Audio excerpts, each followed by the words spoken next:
बच्चों, कैसे हैं आप सब। आशा करती हूँ आप सब अच्छे होंगे। आइए आज हम पढ़ते हैं नृत्य का अध्यात्म। पाठ का सार, नृत्य एक कला ही नहीं बल्कि उच्चतर साधना भी है, तभी तो हमारी संस्कृति में ये अभिन्न रूप से जुड़ा है। इसका संबंध ईश्वर और अध्यात्म से भी अंतरंग रूप से है। आइए इसके विषय में और अधिक जानकारी प्राप्त। स्वामी विवेकानंद के अनुसार ये दृश्यमान जगत कुछ और नहीं, ईश्वर का ही नृत्य है। भारतीय दर्शन की तो यही मान्यता है कि सृष्टा जब नृत्य करते हैं तो संसार जन्म लेता है, और जब वो ठहर जाते हैं तो सब जगह शून्यता व्याप्त हो जाती है। जब वह अपने समरूप में स्थिर हो जाता है तो दृश्य लोप होने लगता है। ईश्वर निश्चल और स्थिर हो जाता है। यह संसार गतिमान है, हर क्षण इसकी प्रकृति बदलती है, इसमें स्थूलता नहीं रहती। हम जिस ईश्वर को देखते हैं कि वह इस गतिमान संसार को संचालित कर रहा है, हम मानते हैं कि ईश्वर भी नृत्य में है और उसकी सृष्टि भी। इसलिए ईश्वर को हम ऐसे ही भाव में देखते हैं। कहीं शिव पार्वती नृत्य करते हैं, कहीं भूकृष्ण गोपियों के रास हैं। जिस ईश्वर के जरिए ये सृष्टि चल रही है वह नृत्य की भाव भंगिमा में हो तो हम प्रसन्न हो जाते हैं। नटराज शिव की मुद्रा हमारे मन को आनंदित करती है, ये वाली, ठीक है। तो आख्यानों में यह भी आता है कि पार्वती ने शिव को प्रसन्न करने के लिए हिमालय में चौफला नृत्य किया था। कहते हैं नृत्य में पारंगत रावण भी शिव की आराधना में वो नृत्य करता था, यानी कि वो नाचता था।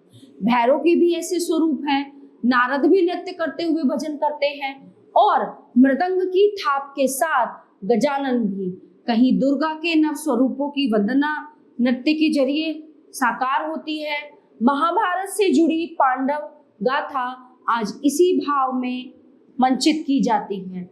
मंदिरों में भी मूर्तियां नर्तन की अवस्था में दिखती हैं ज्यादातर, बल्कि यहाँ तक माना जाता है कि नृत्य कला का आविष्कार मंदिरों में ही हुआ। देव शक्तियों के कई रूपों को नृत्य में लीन इन शास्त्रीय मूर्तियों में पाते हैं। वे आकर्षक और श्रद्धा का भाव जगाती हैं।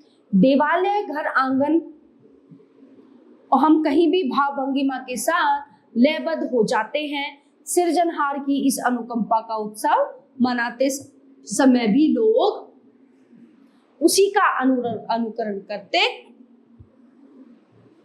नृत्य और संगीत में डूबने लगते हैं। बिहू, बैसाखी,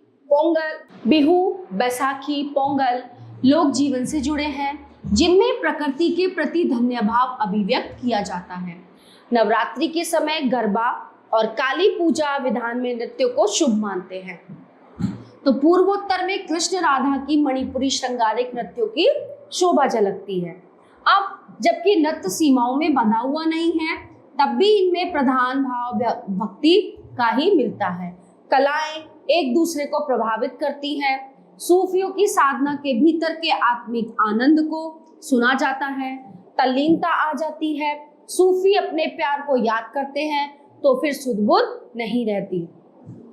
उनके नृत्य में प्रियतम को पाने का भाव है, तो विरह की तड़प भी, एकाकार होने का आनंद भी। रूमी ने इस पथ को अपनाया। बुल्ले शाह, बाबा फरीद ने इस रहस्य को जाना। सूफियों के दरवेश नृत्य मनुष्य और अस्तित्व के बीच एक प्रेम कहानी जुड़ती है। इस ध्यान के जरिए वे दिव्य का अनुभव करते हैं। सूफियों के नृत्य से अलख जगी और सबने रोशनी पाई। चिमटा, एक तारा के साथ सूफी संतों के अलौकिक जो नृत्य है, जीवन के रहस्यों पर से पर्दा हटाने के लिए हुए हैं। वे इसलिए भी हुए हैं कि वे जीवन का मर्म समझ गए हैं। तो नृत्य को कई प्रकार से, कई चीजों में उजागर किया गया है। आपने देखा होगा कथक होता है ना। बहुत से नृत्य होते हैं कि उनमें जो है एक कथा, एक स्टोरी होती है। उस पूरी स्टोरी का सार उस पूरे नृत्य में हमें दिख जाता है, ठीक है। तो नृत्य के बारे में ये पूरा पाठ हमने पढ़ा। आशा करती हूँ आपको अच्छे से समझ आया होगा। धन्यवाद।